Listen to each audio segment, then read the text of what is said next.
Bon matin. Je vous invite à tourner dans Luc 7. On va continuer notre étude de l'Évangile de Luc. On est rendu dans les versets 11 à 17.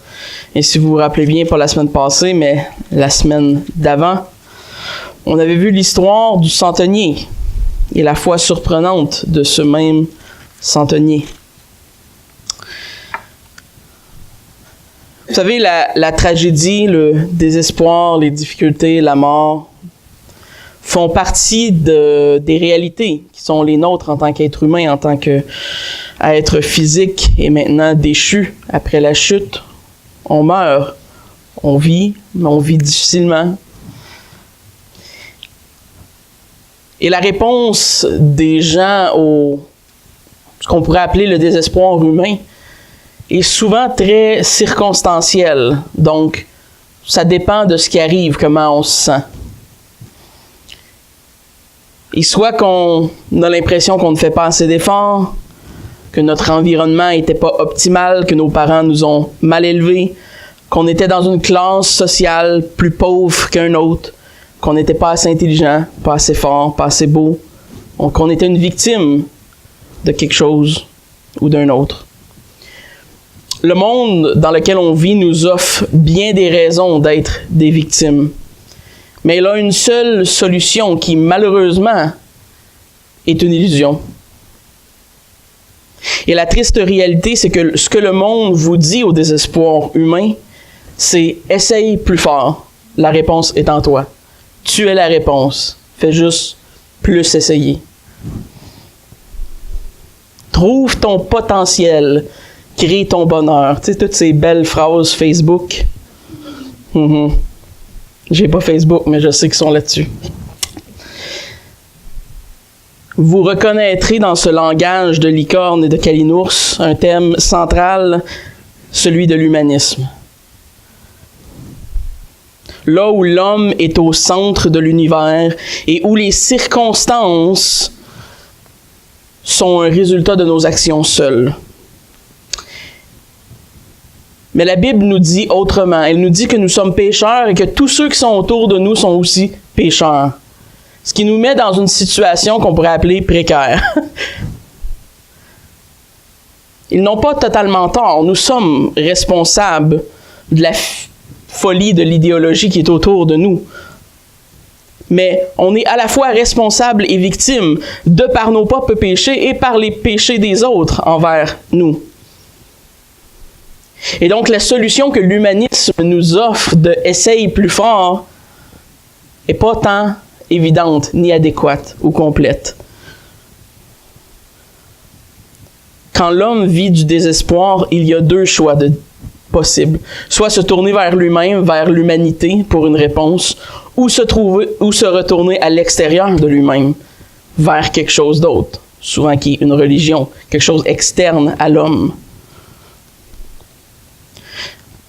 Ce principe est illustré de plusieurs reprises dans les Écritures. On a pensé à Job qui se tourne vers Dieu, à David, à Paul, la plupart des autres apôtres. Plusieurs hommes et femmes se tournent vers Dieu dans des moments de désespoir humain. Et le texte de ce matin nous présente comment Jésus lui-même perçoit cette détresse humaine, ce désespoir humain. Il nous porte à regarder à lui pour trouver des réponses réelles, des réponses qui sont éternelles et fiables à ce problème du désespoir humain. Et j'aimerais vous suggérer ce matin que l'on trouve en Christ la vraie solution, celle que l'humanisme ne peut offrir. Pas seulement de la bonne pensée magique et pas non plus juste un coup de pied dans le derrière, comme on dit. Une vraie solution. Ce que Jésus fait et la signification de son miracle ce matin dans le texte nous illustre bien l'œuvre salutaire que Christ a fait pour nous. L'histoire nous démontre que la vraie solution à la peine, au manquement, à la difficulté de l'être humain et à tout ce qui rend notre vie misérable n'est pas en nous-mêmes. La réponse humaine à la difficulté de la vie humaine n'est pas complète. Elle n'est pas adéquate. Elle pourrait être comparée à mettre un plaster sur un barrage d'hydro qui est fissuré. Ça risque de briser pareil. Et on va voir 3 points importants dans le texte de ce matin, 3 points qu'on peut décrire comme, premièrement, la compassion de Jésus, deuxièmement, la signification de ce miracle pour l'humanité, et troisièmement, notre réaction au désespoir humain. Et donc, on va faire la lecture des versets 11 à 17.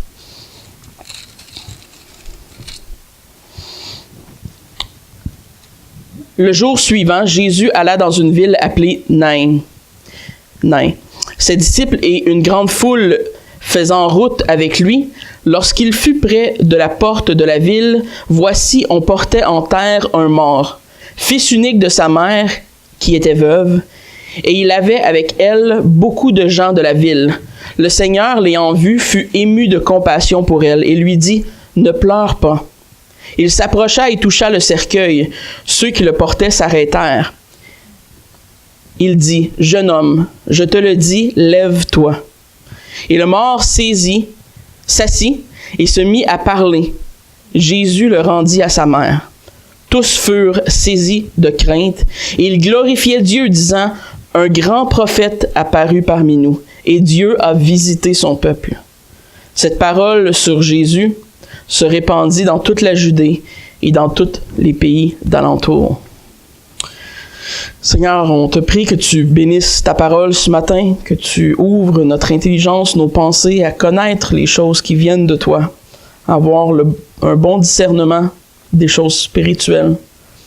Merci Seigneur pour ce texte qui nous rappelle à la fois notre désespoir, notre incapacité, mais aussi ta glorieuse puissance. Et l'Évangile, Seigneur, qui est la nôtre par les moyens de la foi en toi. Merci pour tout ce que tu nous donnes ce matin. Et on te prie que cette prédication, ce culte, soit tous à ton honneur et à ta louange. Amen. Et donc, on voit dans ce texte ce matin que Jésus passe d'un miracle à un autre. Donc, il vient de faire le miracle dans le cas du centenier. Il vient de guérir la maladie grave, précaire du serviteur du centenier, dans lequel on a vu la puissance de Jésus sur même le corps de l'être humain. Mais cette fois-ci, le miracle porte carrément sur la mort, sur un mort, littéralement. L'évangéliste Luc porte nos regards vers un miracle qu'on pourrait décrire encore plus spectaculaire que celui du centenier. Vous savez, les Juifs n'avaient pas de droit d'enterrer leurs morts à l'intérieur de la ville. Et c'est pourquoi il nous est dit que la veuve et les gens sortaient de la ville pour aller enterrer le jeune homme. Et souvent, on pourrait appeler ça la tradition juive, les gens qui étaient en moyen avaient l'habitude d'engager des femmes qui étaient des pleureuses ou des gens qui s'écriaient pour démontrer publiquement l'angoisse face à la mort. Et donc, des gens étaient payés pour suivre les morts et pleurer et crier.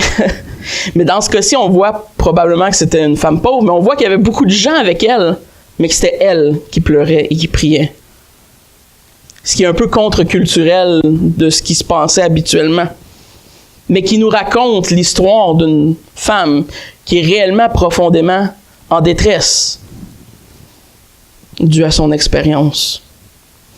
Et donc de là, l'expression « porter en terre », c'est-à-dire porter en dehors de la ville pour aller le mettre en terre. Et donc, comme d'habitude, Jésus aussi a une grande foule qui le suit. Évidemment, ils viennent de faire le miracle avec le centenier, des gens l'ont vu, une grande foule le suit, et une grande foule suit la femme qui sort de la ville. Ça fait 2 grandes foules qui se rencontrent. Et donc, un ne peut pas sortir et l'autre entrer en même temps. Et c'est pourquoi probablement qu'on voit Jésus qui attend et qui voit cet événement se passer devant lui.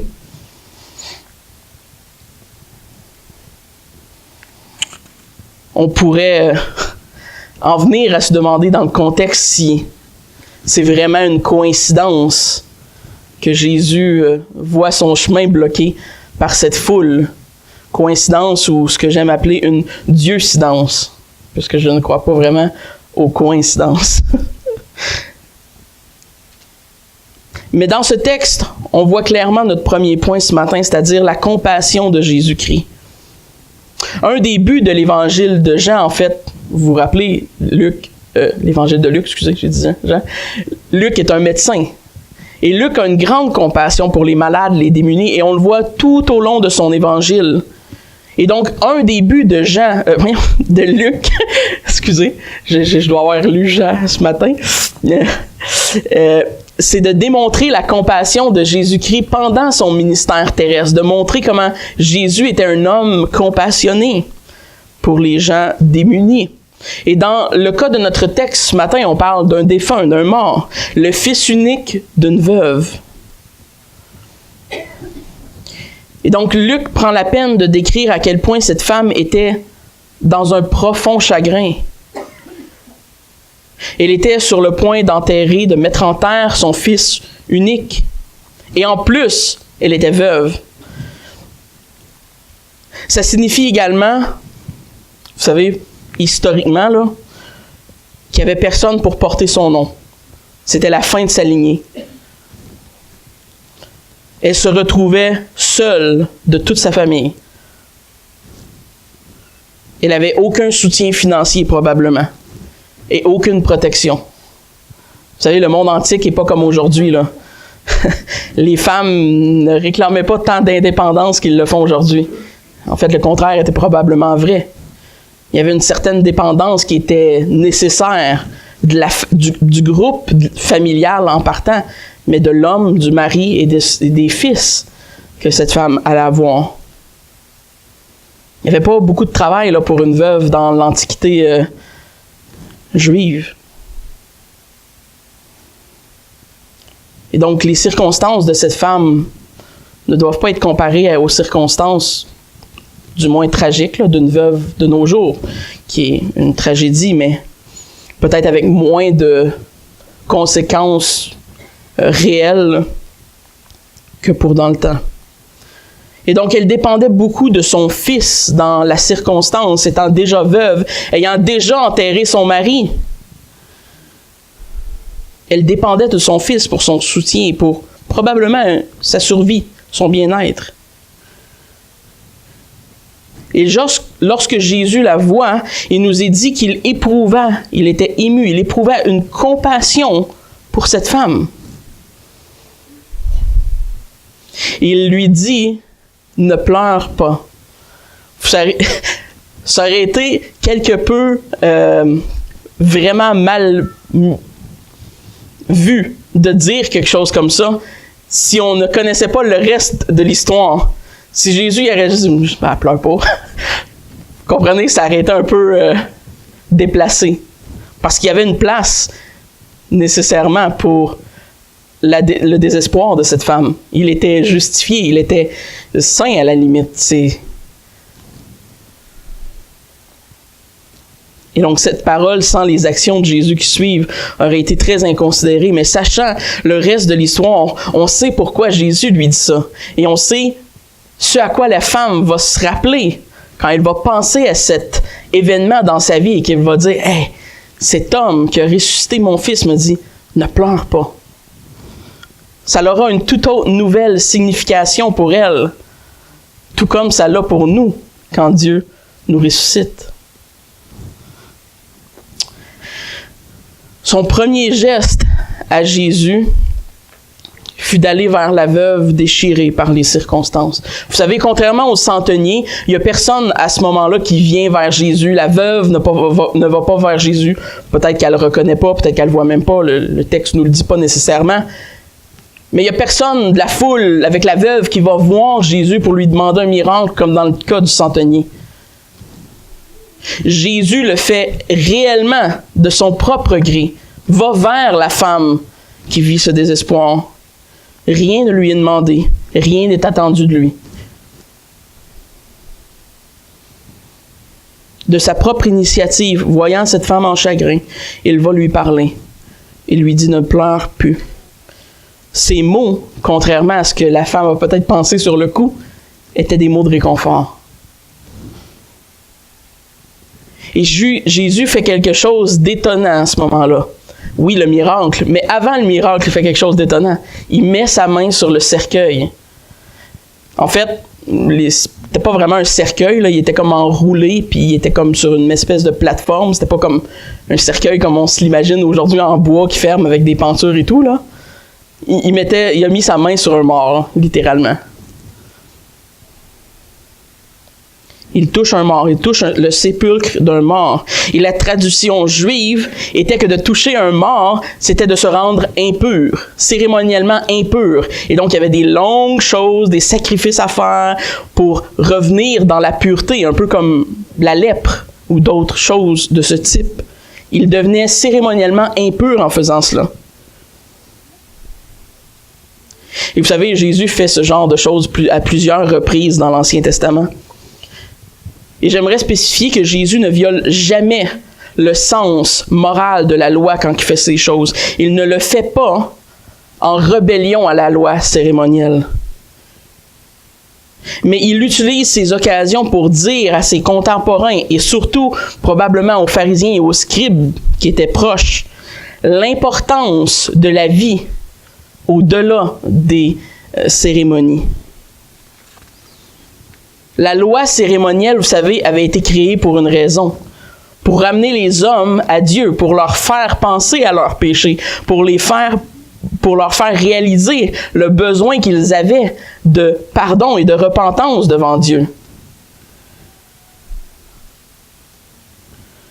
Et les pharisiens avaient souvent fait le processus inverse, c'est-à-dire qu'ils avaient considéré la forme de la cérémonie et du rituel comme étant plus importante que la vie elle-même de l'être humain et de l'exercice de la miséricorde.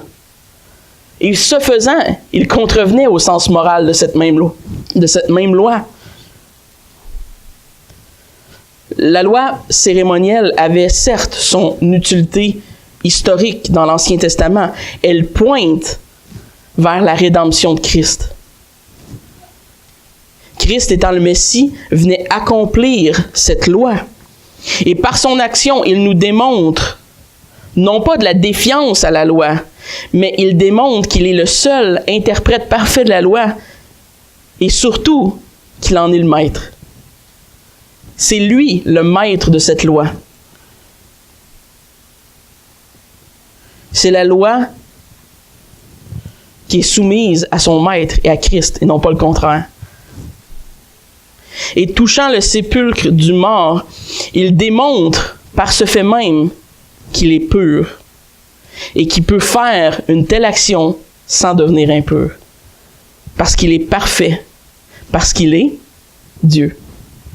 C'est la seule raison qui pouvait aller contre l'aspect de la loi cérémonielle et ne pas l'enfreindre.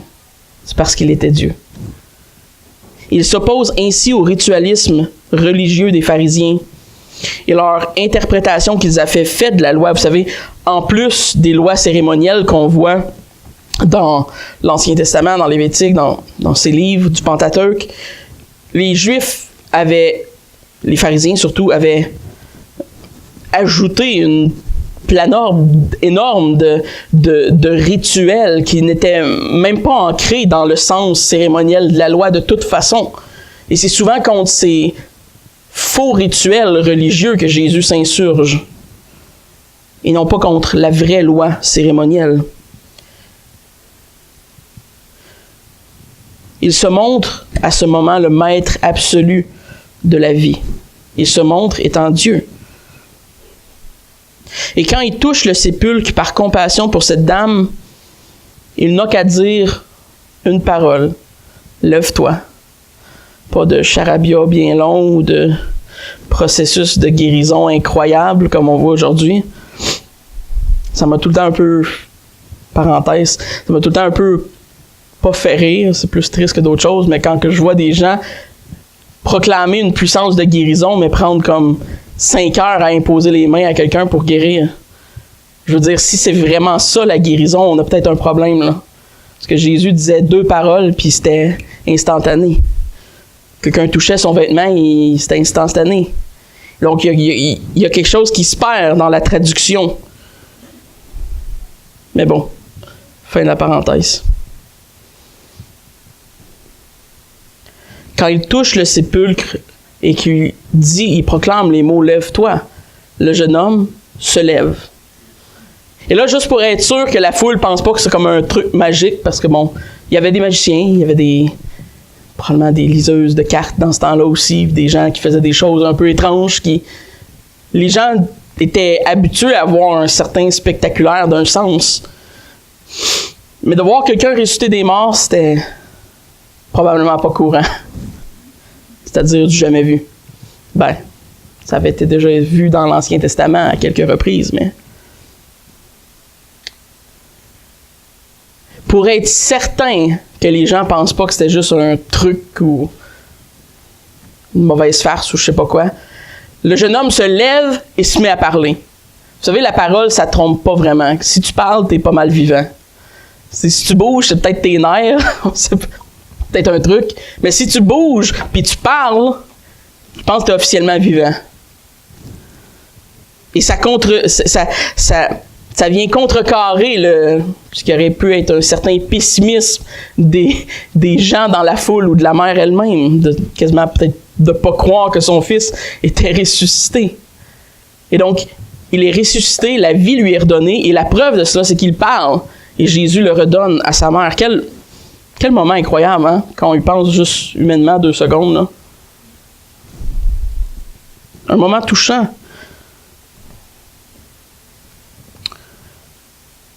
Contrairement à la majorité des autres miracles de Jésus, celui-ci semble unique dans ce sens. Jésus ne le fait pas, contrairement à la plupart des autres miracles, ne le fait pas pour déclarer son autorité nécessairement ou sa puissance publiquement. C'est un des rares miracles qui n'est pas fait pour cette raison. Il le fait, et c'est stipulé, par compassion pour la personne, pour la dame. C'est une expression de la compassion de Jésus-Christ pour des gens comme cette dame. Évidemment, par l'entremise de la chose, ça démontre son autorité, on s'entend, et sa puissance, c'est sûr. Mais la raison qui le pousse à faire ça, ce n'est pas nécessairement cette déclaration autoritaire, comme on voit souvent dans Actes des Apôtres ou dans d'autres textes où est-ce que Jésus opère des miracles spécifiquement pour authentifier sa personne en tant que Messie.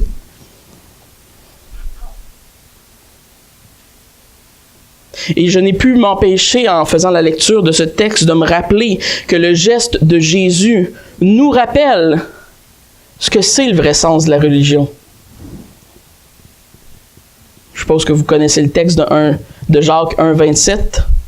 La religion pure et sans tache devant Dieu, notre Père, consiste à visiter les orphelins et les veuves dans leurs afflictions et de se préserver des souillures du monde. La vraie religion, elle est pure.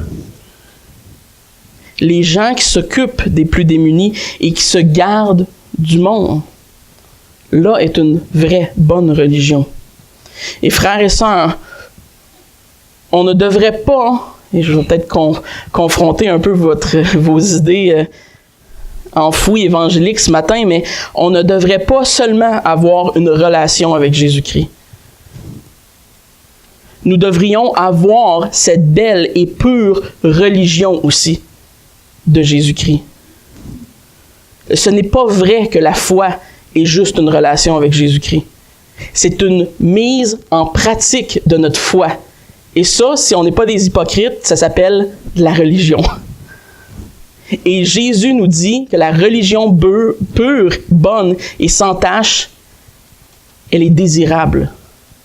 On devrait vouloir mettre en pratique notre foi d'une telle façon, comme Jésus nous le démontre ce matin. Quand la religion est en ligne avec la parole de Dieu, elle est bonne, elle porte du bon fruit. Évidemment, quand elle n'est pas en ligne avec la parole de Dieu, elle est mauvaise, elle porte du mauvais fruit. Et ça, c'est souvent à cette partie de la religion que les gens vont faire l'utilisation du mot. Et malheureusement, dans notre culture, c'est devenu un mot péjoratif. Je ne crois pas que la Bible l'utilise comme étant péjoratif. La religion est une bonne chose. L'homme a été créé pour adorer son Dieu, pour mettre en pratique sa foi. Et donc, au milieu d'une expérience douloureuse pour cette femme, d'avoir perdu son mari, d'avoir perdu son fils unique, Jésus pratique quoi en faisant ce miracle? Il pratique la vraie religion. Il s'occupe d'une femme veuve. Il a compassion pour une femme démunie. Il fait compassion à une femme qui est dans un contexte historique qui était sans espoir. On voit en elle le désespoir humain, la difficulté de la vie humaine ici sur Terre. Il s'occupe d'une dame qui, vraisemblablement, selon Luc, est une dame vraiment sans importance. Dans le sens où on ne sait pas c'est qui. Ça pourrait être n'importe quelle des femmes ici. Ça pourrait être n'importe quelle des femmes du monde. C'est pas une grande femme d'un prince à quelque part ou je sais pas quoi, là. Une femme ordinaire qui a perdu beaucoup.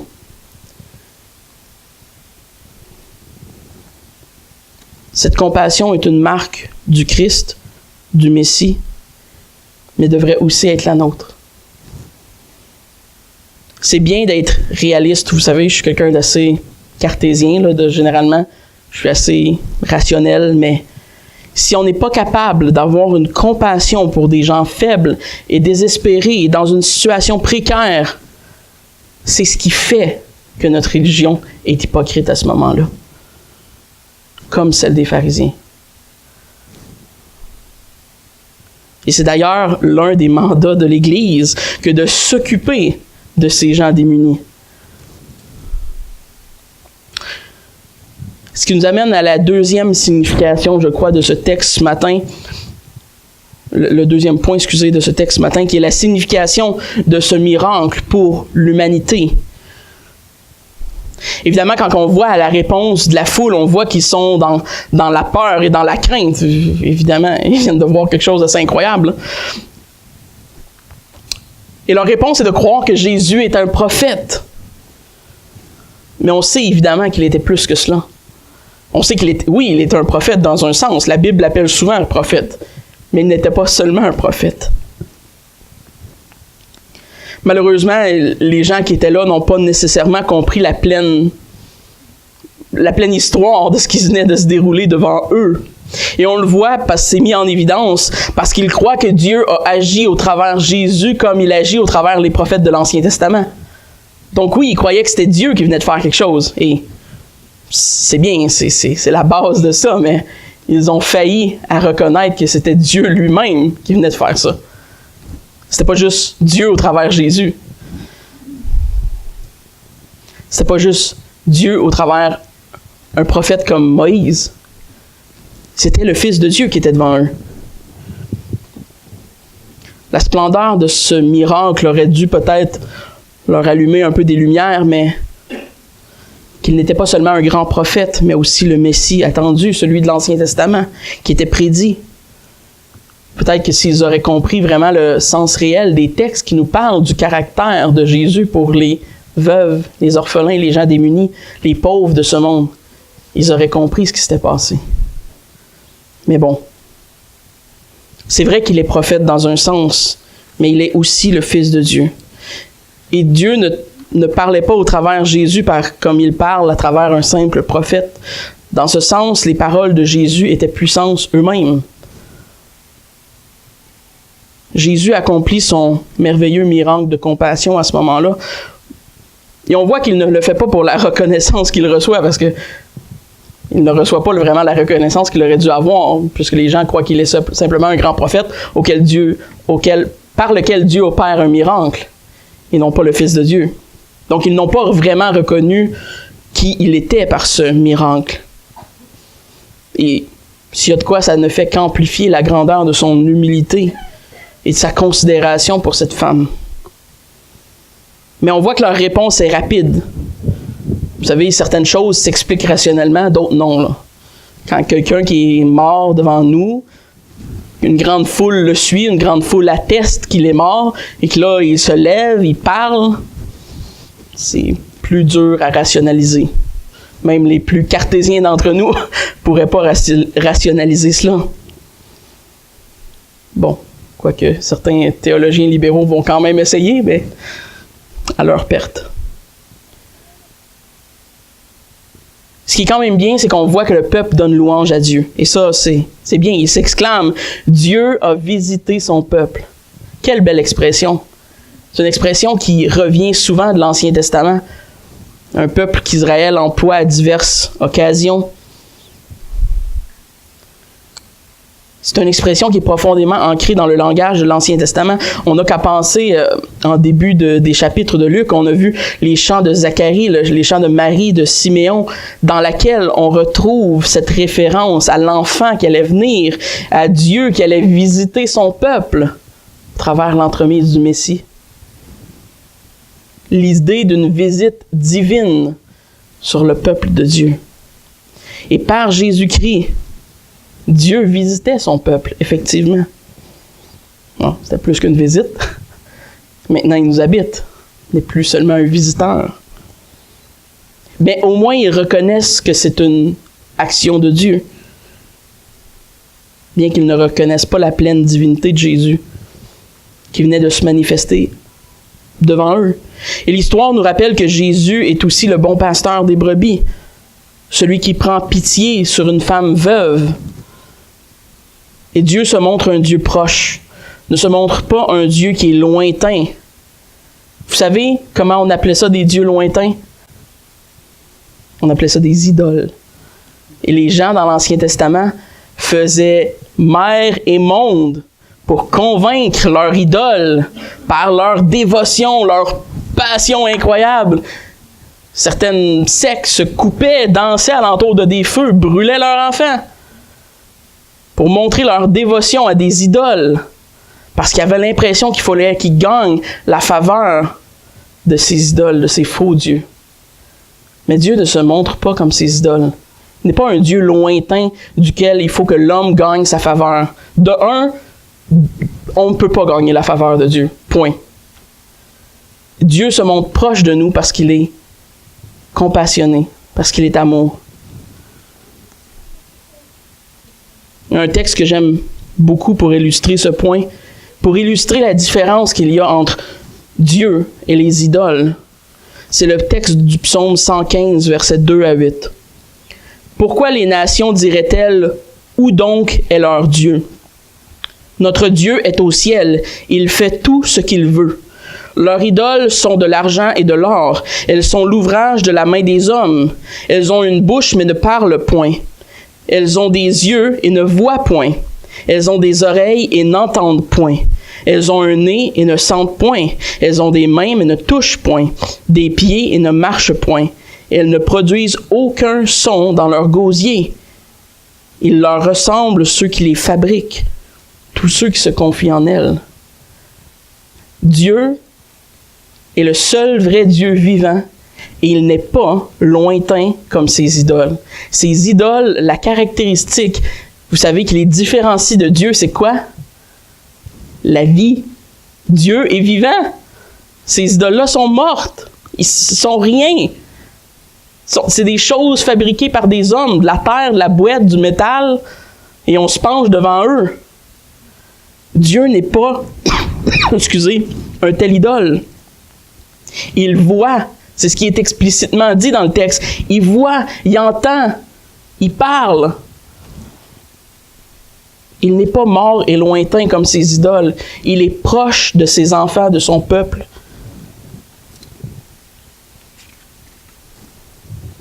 Il est le bon berger. Et ça nous rappelle quel Dieu nous servons. Et malgré qu'on est des bons réformés baptistes, qu'on croit dans, comme on a vu à la réunion d'hommes hier, qu'on croit en les décrets éternels de Dieu, qu'on croit que Dieu connaît tout et a tout décrété éternellement, qu'il est infini, qu'il est impassible, qu'il ne change pas, que Dieu n'est pas pour autant sans vie et froid face à l'homme. Ça ne veut pas dire qu'il agit, qu'il réagit comme un homme le ferait, évidemment, parce qu'il est Dieu. Mais ça ne veut pas dire non plus qu'il n'aime pas et qu'il est froid et qu'il manque de compassion. Ce n'est pas un tel Dieu que la parole nous décrit. Mais heureusement, on pourrait dire que notre compassion est différente de celle de Dieu. Parce que notre compassion est limitée à souvent nos émotions. La compassion de Dieu est efficace. La compassion de Jésus-Christ, à ce moment-là, crée littéralement une résurrection. On peut dire que c'est efficace. Nous, on n'a pas la puissance de faire ça. Le maximum qu'on peut faire, c'est être empathique. Et c'est bien, il faut le faire.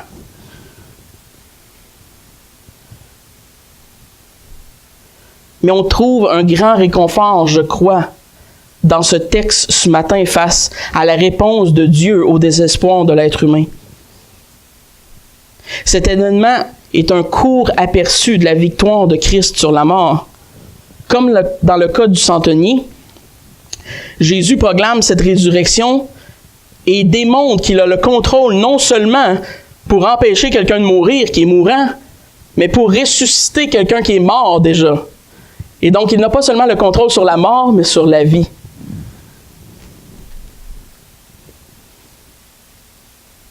Et de là, Job peut dire, Dieu reprend. Dieu donne, Dieu reprend. À quoi Job fait allusion quand il parle de ça? Pas juste de ses richesses, là. Il parle de ses enfants. Cet événement nous démontre la victoire absolue, dans une espèce de micro-histoire, la victoire absolue de Christ, rapide, complète, sur la mort et la vie. Ce principe qui va être éternellement réglé, scellé à la résurrection de Christ lui-même, quand ça va être lui, le Messie, qui va ressusciter, et non pas juste le jeune homme d'une femme veuve. Mais on est, par cette histoire, rendu témoin comme la foule, les deux foules qui étaient là, non seulement de la compassion de Jésus, mais non seulement de sa compassion, mais de sa puissance sur la vie et la mort. Si Dieu, laissez-moi vous poser la question, si Dieu a compassion d'une femme veuve qu'il ne connaît pas sur la route en sortant d'une ville, à quelle plus forte raison croyez-vous qu'il aura compassion pour ses enfants et pour le salut de son peuple? Est-ce que vous croyez qu'il a cette même compassion pour les élus? J'espère que oui. La réponse de ce jeune homme, la résurrection, de ce jeune homme, démontre le caractère de Jésus, démontre aussi la puissance de Dieu au travers de Jésus, ainsi qu'elle pointe vers notre salut ultimement. Comme toute bonne histoire de Christ, elle pointe vers quelque chose de plus grand. Ce que Jésus fait pour ce jeune homme, il le fera, il l'a fait dans vos vies pour chacun de ses élus. Littéralement la résurrection d'un mort dans vos vies. Ce que Jésus fait pour ce jeune homme, il le fait pour nous. Jésus vient remplir notre plus grand besoin. Et autant qu'il réjouit le cœur de cette femme en deuil par ce grand miracle, il réjouit nos cœurs par le grand miracle du salut. Et troisièmement, et rapidement pour terminer, quelle est notre réaction à nous face au désespoir de l'homme? Et suivant l'exemple de notre Sauveur, nous sommes contraints à se poser la question nous-mêmes. Qu'est-ce qu'est notre réaction face à la souffrance des gens autour de nous? Et je ne parle pas seulement des chrétiens en passant. Évidemment, il faut prendre soin des nôtres, premièrement. Mais je parle de façon générale. Vous savez, la compassion pour les perdus qui sont sans Christ devrait se faire pour leur manque de foi, pour leur éternité sans Dieu, pour leur souffrance mondaine, pour leur souffrance physique, pour leur souffrance émotionnelle. Il y a plein de raisons d'avoir de la compassion pour les gens autour de nous. Et on devrait être caractérisé par ce même caractère que Jésus a eu pour cette dame, la compassion. Et l'Église du Nouveau Testament a très longtemps été marquée par l'influence qu'elle a eue sur la société à cet égard-là. Et bien que les gens du monde se plaisent à narguer la religion chrétienne, ils oublient souvent que la plupart des concepts bienveillants comme l'hôpital, l'orphelinat, l'aide sociale sont des ministères ou des œuvres caritatives qui ont été conçues par la compassion chrétienne après l'avènement de l'Église dans le Nouveau Testament. Évidemment, notre ère moderne nous limite beaucoup dans ce qu'on peut faire aujourd'hui dans ces domaines-là. Mais je vous dirais ce matin que ce ne serait pas normal d'avoir un cœur dur en tant que chrétien. Et vous savez, des fois je parle à des chrétiens, et c'est peut-être juste une impression, mais j'ai l'impression qu'ils se foutent un peu de tout le monde. C'est peut-être dur à dire, là. Je parle de façon générale, je parle pas à quelqu'un dans l'assemblée, juste pour être clair. Mais des fois, je parle avec des chrétiens, puis j'ai l'impression que leur cœur est très dur face à l'égard des gens qui sont autour d'eux. Comme s'il y avait ce qu'ils méritent, dans le fond. Vous savez, on aurait eu le même sort qu'eux méritaient si Dieu ne nous aurait pas fait grâce.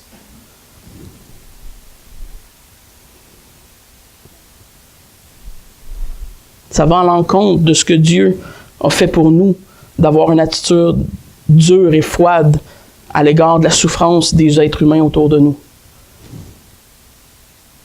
Et si on n'est pas capable de pleurer avec quelqu'un pour la souffrance de la mort, ou des troubles de la vie, parce que c'est pas un frère ou une sœur, c'est peut-être quelque chose qu'on n'a pas compris à l'œuvre de Christ.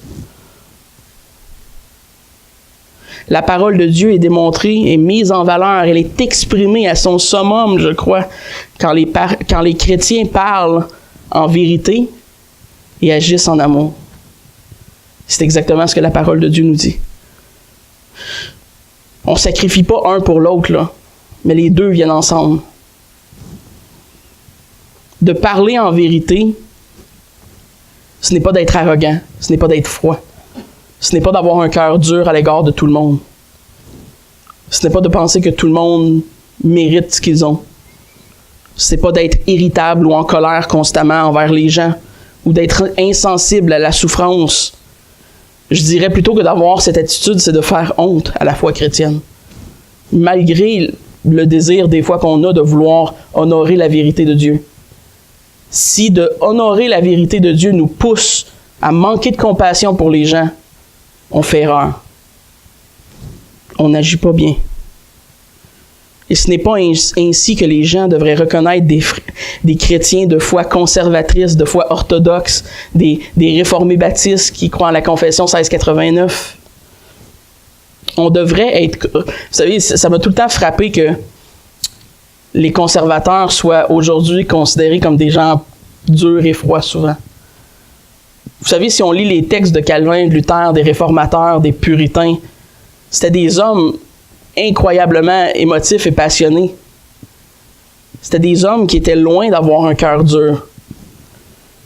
Et on doit vraiment se remettre en question et faire attention à nos cœurs, de ne pas devenir durs à cause de la vérité.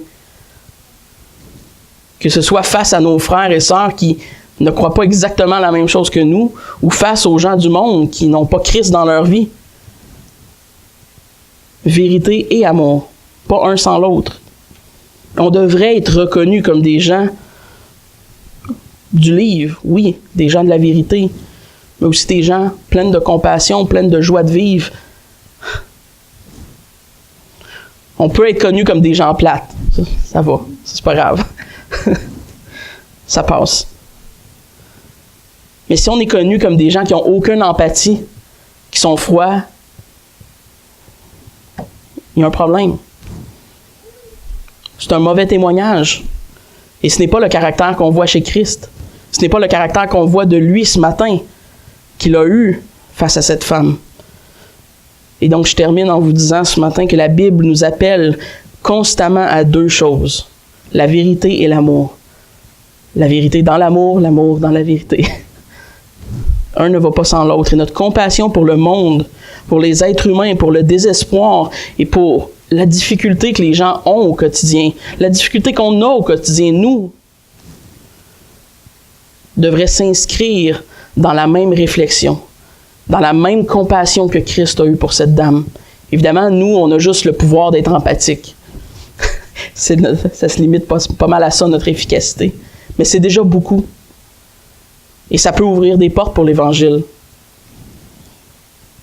Ça peut ne pas ouvrir des portes pour l'Évangile, mais c'est quand même notre devoir d'être ce type d'homme et de femme.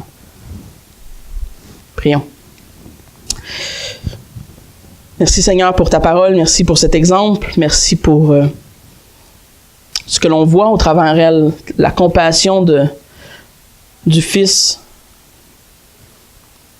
Quelle grande gloire Seigneur, non seulement de réaliser la puissance sur la mort que tu as, de réaliser que tu as fait cette même œuvre dans nos vies de compassion pour tes élus, que tu nous as sauvés et pardonnés de nos péchés. Notre résurrection n'est pas seulement physique, mais elle est spirituelle, elle est complète. Tu es la solution au désespoir de l'humanité. Seigneur, nous te demandons ce matin que tu fasses de nous des hommes et des femmes pleines de compassion. Que tu fasses de nous des gens qui ne sont pas durs à l'égard des autres. Seigneur, fais de nos cœurs des cœurs de chair, des cœurs attendris par ta vérité et ton amour. Que la justice ne s'éloigne pas de nous et que l'on soit prêt à honorer la vraie religion que nous pratiquons envers les gens démunis autour de nous. Merci pour ta profonde amour pour nous, pour tes élus, pour ton peuple.